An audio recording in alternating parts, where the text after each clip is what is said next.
இது நாரி சக்தி மசோதா அல்ல, பாஜகவின் நரித்தன மசோதா என்பதை இந்த அவையிலே நான் குறிப்பிட்டு காட்ட கடமைப்பட்டிருக்கிறேன். இங்கே பிரதமர் மிக நீண்ட 40 நிமிடம் உரையாற்றினார். எதிர்க்கட்சிகளே, எனது உரையை கேளுங்கள் கேளுங்கள் என்று சொன்னார். அது சரி, நாங்கள் 40 பேரும் இங்கே இருக்கிறோம். நாடாளுமன்ற விவகாரத்துறையினுடைய இணையமைச்சர் எங்கே இருக்கிறார்? பிரதமரின் உரையை கேட்காமல் திரு எல்முருகன் அவர்கள் எங்கே இருக்கிறார்? அவிநாசியில் ஓட்டு கேட்டுக் கொண்டிருக்கிறார். மேட்டுப்பாளையத்தில் எடப்பாடியோடு சேர்ந்து பொதுக்கூட்டத்தில் இருக்கிறார். நண்பர்களே, உங்களுக்கு தேவை தமிழக மக்களின் ஓட்டு, எங்களுக்கு தேவை தமிழ்நாட்டு மக்களின் தன்மானம் மிகுந்த வெற்றி. தன்மானம் மிகுந்த வெற்றி. மறுவரையறை கமிஷன் இந்த மசோதா எந்த சென்சஸை அடிப்படையாக கொள்ள போகிறது என்பதை பற்றி பேசவில்லை. அமித்ஷா அவர்கள், உள்துறை அமைச்சர் அவர்கள் ஒரு துண்டுச்சீட்டை வைத்து நிறைய கணக்கு சொன்னார். அது சரி, அதை டைப் படிக்க உங்களுக்கு நேரம் இல்லையா? மசோதாவில் அதை சொல்ல முடியவில்லையா? எந்த சென்சஸ் அடிப்படையில் இந்த மறுவரையறை கமிஷன் செயல்பட போகிறது என்பதை பற்றி நீங்கள் ஏன் பேச மறுக்கிறீர்கள்? மிக எளிமையான உண்மை. 2011ஆம் ஆண்டு சென்சஸ் என்றால் தமிழ்நாட்டுக்கு 60 வராது, 51 தான். 2026 என்றால் 60 வராது, 47 தான். நண்பர்களே, தெரிந்து கொள்ளுங்கள், இப்பொழுது இருக்கிற இந்த அவையில் தமிழ்நாட்டின் பங்கு 7.18%. ஆனால் இனி வரப்போவது 5.7% மட்டும்தான். நீங்கள் எங்கள் எண்ணிக்கையை குறைக்க என்னவெல்லாமோ சதி செய்கிறீர்கள். இங்கே மாண்புமிகு பிரதமர் அவர்கள் நான் வஞ்சனை செய்ய மாட்டேன் என்று மீண்டும் மீண்டும் சொன்னார். தமிழிலே கூட சொல்லுங்கள், நான் சொல்லுகிறேன், நான் வஞ்சனை செய்ய மாட்டேன் என்று சொன்னார். மாண்புமிகு பிரதமர் அவர்களே, நாங்கள் வெளிப்படையாக கேட்பது, நீங்கள் மக்கள் தொகை கணக்கெடுப்பு என்பது எல்லா காலத்திலும் நடந்தது. சுதந்திரத்துக்கு பிறகு 1960, 70 போர் நடந்த பொழுது கூட நடந்தது. ஆனால் கொரோனா காலத்தில் நிறுத்தப்பட்ட மக்கள் தொகை கணக்கெடுப்பு ஏன் கடந்த 4 ஆண்டு காலம் நடத்தவில்லை? மக்கள் தொகை கணக்கெடுக்காமல் இந்த புதிய நாடாளுமன்றத்தை கட்டிடத்தை கட்டி 888 இருக்கைகள் இங்கே ஏன் அமைத்தீர்கள்? இப்பொழுது கொண்டு வந்து மசோதாவை வைக்கிறீர்கள், நாங்கள் மக்களவையின் எண்ணிக்கையை 850 உயர்த்த போகிறோம் என்று. திரைமறைவாக எல்லா வேலையும் செய்துவிட்டு எங்களை நம்புங்கள் என்று சொன்னால் பகுத்தறிவு இருக்கிற நாங்கள் ஒருபோதும் உங்களை நம்ப மாட்டோம். ஸ்ரீ வெங்கடேஷன். மாண்புமிகு அவைத்தலைவர் அவர்களே, 131வது அரசியல் சட்ட திருத்தத்தின்பாலான எனது கருத்தை வழங்க அனுமதித்ததற்கு நன்றி. பெண்களுக்கான இடஒதுக்கீடை வழங்குகிற இந்த அடிப்படை, ஏற்கனவே நிறைவேற்றப்பட்ட அடிப்படை உரிமையை, இடஒதுக்கீட்டை இன்றைக்கு இருக்கிற எண்ணிக்கையின் அடிப்படையில் உடனடியாக நிறைவேற்ற வேண்டும் என்று மார்க்சிஸ்ட் கம்யூனிஸ்ட் கட்சியின் சார்பிலே நான் கேட்டுக்கொள்கின்றேன். ஆனால் மக்கள் தொகை கணக்கெடுப்பு, தொகுதி மறுவரையறை என்ற சிக்கல் நிறைந்த 2 விஷயத்தோடு இதனை இணைக்கிற பாஜகவின் சதியை முழுமுற்றாக இந்த அவையிலே நாங்கள் எதிர்க்கிறோம். இதுவரை நீங்கள் தென்னிந்தியர்கள் தமிழ்நாட்டினுடைய நிதியை பறித்தீர்கள். இப்பொழுது எங்களின் உரிமையை பறிக்க நீங்கள் திட்டமிட்டிருக்கிறீர்கள். நாட்டை ஆளுவதில் எங்களுக்கு இருக்கிற பங்கை நீர்த்து போக செய்ய நீங்கள் சதி செய்கிறீர்கள்.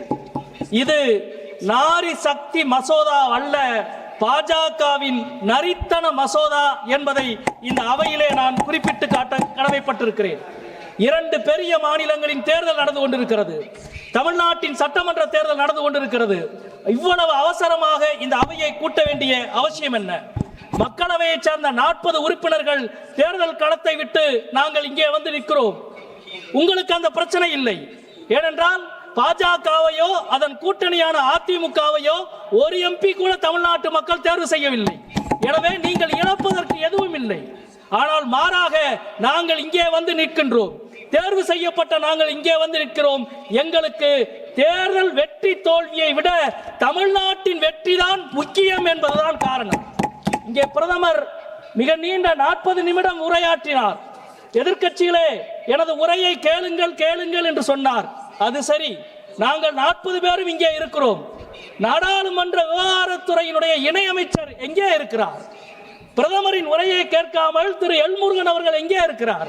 அவிநாசியில் ஓட்டு கேட்டுக் கொண்டிருக்கிறார். மேட்டுப்பாளையத்தில் எடப்பாடியோடு சேர்ந்து பொதுக்கூட்டத்தில் இருக்கிறார். நண்பர்களே, உங்களுக்கு தேவை தமிழக மக்களின் ஓட்டு, எங்களுக்கு தேவை தமிழ்நாட்டு மக்களின் தன்மானம் மிகுந்த வெற்றி. தன்மானம் மிகுந்த வெற்றி.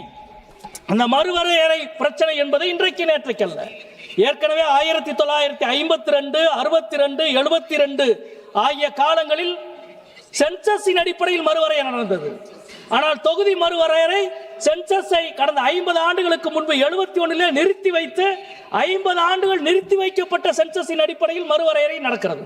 ஏனென்றால் இந்த பிரச்சனை அவ்வளவு முக்கியத்துவம் வாய்ந்தது. பன்மைப்பட்ட ஒரு தேசத்தில், அசமத்துவம் கொண்ட ஒரு தேசத்தில், பல கலாச்சாரம் கொண்ட ஒரு தேசத்தில் மிக நுட்பமாக கையாள வேண்டிய ஒரு பிரச்சனை. 50 ஆண்டுகள் கிடப்பிலே இருக்கிற ஒரு பிரச்சனையை 50 மணி நேரத்துக்கு முன்பு மசோதாவை கொடுத்துவிட்டு அவசரமாக விவாதிக்கிறீர்கள். உங்களது நோக்கம் தேசத்தின் ஒற்றுமை அல்ல, தேசத்தினுடைய ஒற்றுமை இன்மையும் வெறுப்பும் தான் உங்களின் அடிப்படையான நோக்கம். நண்பர்களே, இன்றைக்கு இருக்கிற 543 எம்பிக்கள் 850 உயர்ந்தால் தமிழ்நாட்டுக்கு சராசரியாக 60 எம்பிக்கள் வர வேண்டும். ஆனால் மறுவரையறை கமிஷன் இந்த மசோதா எந்த சென்சஸை அடிப்படையாக கொள்ள போகிறது என்பதை பற்றி பேசவில்லை.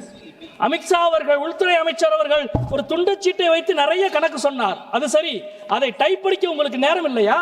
மசோதாவில் அதை சொல்ல முடியவில்லையா? எந்த சென்சஸ் அடிப்படையில் இந்த மறுவரையறை கமிஷன் செயல்பட போகிறது என்பதை பற்றி நீங்கள் ஏன் பேச மறுக்கிறீர்கள்? மிக எளிமையான உண்மை, 2011 ஆண்டு சென்சஸ் என்றால் தமிழ்நாட்டுக்கு 60 வராது, 51 தான். 2026 என்றால் 60 வராது, 47 தான். நண்பர்களே, தெரிந்து கொள்ளுங்கள், இப்பொழுது இருக்கிற இந்த அவையில் தமிழ்நாட்டின் பங்கு 7.18%. ஆனால் இனி வரப்போவது 5.7% மட்டும்தான். நீங்கள் எங்கள் எண்ணிக்கையை குறைக்க என்னவெல்லாமோ சதி செய்கிறீர்கள். மாண்புமிகு அமித்ஷா அவர்கள் நிறைய புள்ளிவரத்தை சொன்னார். நாங்கள் கேட்பது ஒரே ஒரு கேள்விதான். 1971 ஆண்டு தமிழ்நாடும் பீகாரும் ஒரே மக்கள் தொகை கொண்ட மாநிலம். தமிழ்நாடு 4.1 கோடி, பீகார் 4.2 கோடி. எனவே தான் தமிழ்நாட்டுக்கு 39 எம்பிக்கள், பீகாருக்கு 40 எம்பிக்கள். இன்றைக்கு என்ன நிலைமை? தமிழ்நாட்டின் மக்கள் தொகை 7.6 கோடி, பீகாரின் மக்கள் தொகை 12.3 கோடி, ஏறக்குறைய 2 மடங்கு. நீங்க எந்த சென்சஸை, எந்த மக்கள் தொகையை கணக்கெடுப்பை வைத்து எண்ணிக்கையை தீர்மானிக்க போகிறீர்கள் என்பதுதான் மிக முக்கியமான கேள்வி. இன்றைக்கு மக்கள் தொகையை கட்டுப்படுத்தி இருப்பதால் வந்திருக்கிற பிரச்சனையை நீங்கள் எங்களுக்கு, அந்த வெற்றிக்கு நீங்கள் எங்களுக்கு என்ன பரிசை கொடுத்து கொண்டிருக்கிறீர்கள்? உலகம் முழுக்க மக்கள் தொகையை கட்டுப்படுத்துவது என்பது அரசாங்கத்தின் ஒரு விதியால் நடப்பதல்ல, நீங்கள் போட்ட உத்தரவால் நடப்பதல்ல. மக்கள் தொகை கட்டுப்பாடு என்பது ஒரு சமூகத்தின் விழிப்புணர்வு, கல்வி, சுகாதாரம் அனைத்தோடும் இணைந்தது. குறிப்பாக சொல்ல போனால் தமிழ்நாட்டில் பெண் கல்வி உயர்ந்ததால் தான் மக்கள் தொகை கட்டுப்பாடு என்பது சிறப்பாக நிறைவேற்றியது. TFR என்று சொல்லப்படுகிற டோட்டல் ஃபெர்டிலிட்டி ரேட் என்பது தமிழ்நாட்டில் 2.10% தான். இந்தியாவின் சராசரி சதவீதத்தை விட இது குறைவு. அதனால் தான் இந்தியாவில் 7% மட்டுமே இருக்கிற தமிழ்நாட்டு மக்கள் இந்திய பெண் தொழில் முனைவோர்களில் 44% இருக்கிறார்கள். இந்த சாதனைக்கு பின்னால் இருப்பது கடந்த 1971 இருந்து இன்றைக்கு 2011 வரை தமிழ்நாட்டு மக்கள் தொகை 75% தான் அதிகரித்திருக்கிறது. ஆனால் ராஜஸ்தான் 166% அதிகரித்திருக்கிறது. பீகார் 146% அதிகரித்திருக்கிறது. உத்தரப்பிரதேசம் 138% அதிகரித்திருக்கிறது. மக்கள் தொகையை கட்டுப்பாடு என்பது எங்கள் வெற்றி. எங்கள் வெற்றியின் மீது நீங்கள் காட்டுகிற வெறுப்பு தான் இந்த மசோதா. எங்கள் குழந்தைகளை பள்ளிக்கூடத்துக்கு அனுப்பியதால் நீங்கள் காட்டுகிற பாரபட்சம் தான் இந்த மசோதா. இங்கே மாண்புமிகு பிரதமர் அவர்கள் நான் வஞ்சனை செய்ய மாட்டேன் என்று மீண்டும் மீண்டும் சொன்னார். தமிழிலே கூட சொல்லுங்கள், நான் சொல்லுகிறேன், நான் வஞ்சனை செய்ய மாட்டேன் என்று சொன்னார். மாண்புமிகு பிரதமர் அவர்களே, நாங்கள் வெளிப்படையாக கேட்பது, நீங்கள் மக்கள் தொகை கணக்கெடுப்பு என்பது எல்லா காலத்திலும் நடந்தது. சுதந்திரத்துக்கு பிறகு 1960, 70 போர் நடந்த பொழுது கூட நடந்தது. ஆனால் கொரோனா காலத்தில் நிறுத்தப்பட்ட மக்கள் தொகை கணக்கெடுப்பு ஏன் கடந்த 4 ஆண்டு காலம் நடத்தவில்லை? மக்கள் தொகை கணக்கெடுக்காமல் இந்த புதிய நாடாளுமன்றத்தை கட்டிடத்தை கட்டி 888 இருக்கைகள் இங்கே ஏன் அமைத்தீர்கள்?